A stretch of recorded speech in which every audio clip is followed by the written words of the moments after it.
दोस्तों, आज मैं आपको एक बहुत अच्छी बात बता रहा हूं, ध्यान से सुनिएगा।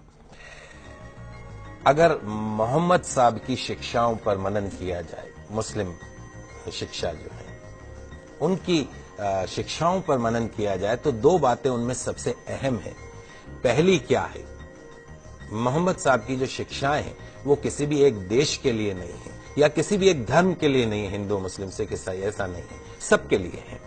और दूसरी जो उनकी शिक्षाएं हैं आज से 1500 साल पहले जितनी प्रासंगिक थी आज भी उतनी है। जीवन का कोई ऐसा पहलू नहीं जिसे बेहतर बनाने, अच्छाई को स्वीकार करने के लिए मोहम्मद साहब ने कोई संदेश न दिया हो। उनके संदेशों को गलत अर्थों में ले लें वो अलग बात है। उनकी जो बातें हैं वो इंसानों को सच की राह दिखाती हैं।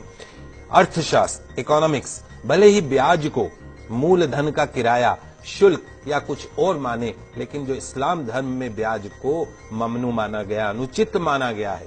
इस्लाम के मुताबिक ब्याज एक ऐसी व्यवस्था है जो अमीर को और अमीर बनाती है और गरीब को और गरीब बनाती है। इस प्रकार ये एक शोषण का जरिया है।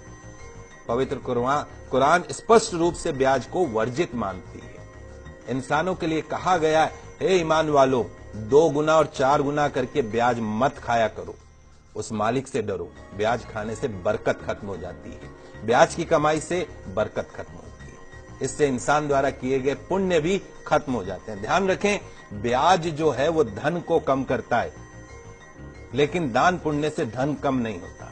जो लोग ब्याज हासिल करने का निश्चय कर चुके हैं उनके लिए बहाने बनाते हैं, उसके लिए ये एक शैतानी धोखा है। जो लोग ब्याज लेने को सही कारोबार साबित करने की कोशिश करते हैं कि साहब ये तो हमारा बिजनेस है, और लोगों को भी यकीन दिलाते हैं कि ब्याज लेना उचित है, तो ऐसे लोगों को भी इसी प्रकार के शैतानी धोखे के शिकार होते हैं। तो जो लोग ब्याज खाते हैं उनके बारे में कहा गया है कि कयामत के दिन खड़े नहीं हो सकते, उसी तरीके से जैसे किसी को शैतान ने छूकर पागल कर दिया हो।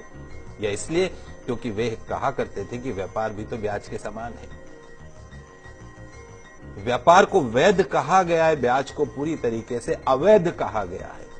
जो लोग इस हिदायत के बाद ब्याज लेना बंद कर देंगे उनका मामला हुजूर को सुपुर्द है, लेकिन तमाम जानकारी के बाद जो नहीं संभला, जिसने ब्याज लेना जारी रखा, उसके आगे नारकीय जीवन है, उसकी कोई मुक्ति नहीं। तो खुदा के वास्ते उस मालिक से डरिए और जो कुछ भी ब्याज में से शेष रह गया है उसे छोड़ दीजिए।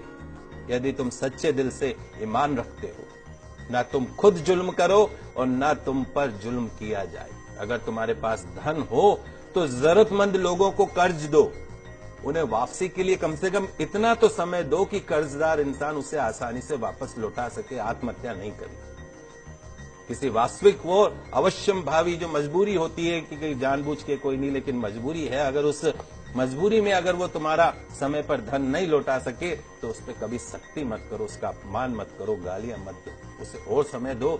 रोजी कमाने का गलत तरीका, गलत साधन, गलत रास्ता मत अपनाइए। मालिक से डरते हुए, उसकी नाफरमानी से बचते हुए सही जायज हलाल तरीके अपनाइए। हराम रोजी के करीब भी